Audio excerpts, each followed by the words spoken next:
মাশাআল্লাহ। আপনারা অনেকে মাঝে মাঝে জিজ্ঞেস করেন যে ভাই আপনি রাত্রেবেলা হাঁসের বাচ্চা কিভাবে রাখেন।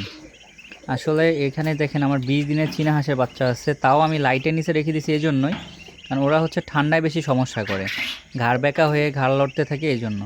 দেখেন প্রত্যেকটা বাচ্চা আমি এভাবে রেখে দিচ্ছি, দেখছেন, তাও আলাদা পানি এবং আলাদা খাবার দিয়ে, যাতে ওরা কোনো সমস্যা না হয় রাত্রেবেলা। আর দেখেন আমার একটা বাচ্চাও কিন্তু ভিজে নাই। আপনারা দেখি যে বাচ্চাগুলোকে নিয়ে এমনভাবে ভিজাই ফেলেন যে বাচ্চাগুলো ঠান্ডা লেগে তারপর আপনার ডাক প্লেগ হয়ে মারা যায়। আর প্রত্যেকটা বাচ্চা দেখেন আমি আসার সাথে সাথে সুস্থ এবং উঠে, এই দেখেন উঠে আসছে আমার সাথে, মানে আমার কণ্ঠের ভয়েস পেয়ে উঠে আসছে ওরা। আর ওরা কিন্তু খুব ফ্রেন্ডলি। আর এগুলো হচ্ছে আপনার পেকিং স্টার 13-র বাচ্চা, সাদা যেগুলো দেখতেছেন এগুলো, এদের বয়স আজকে 3 দিন।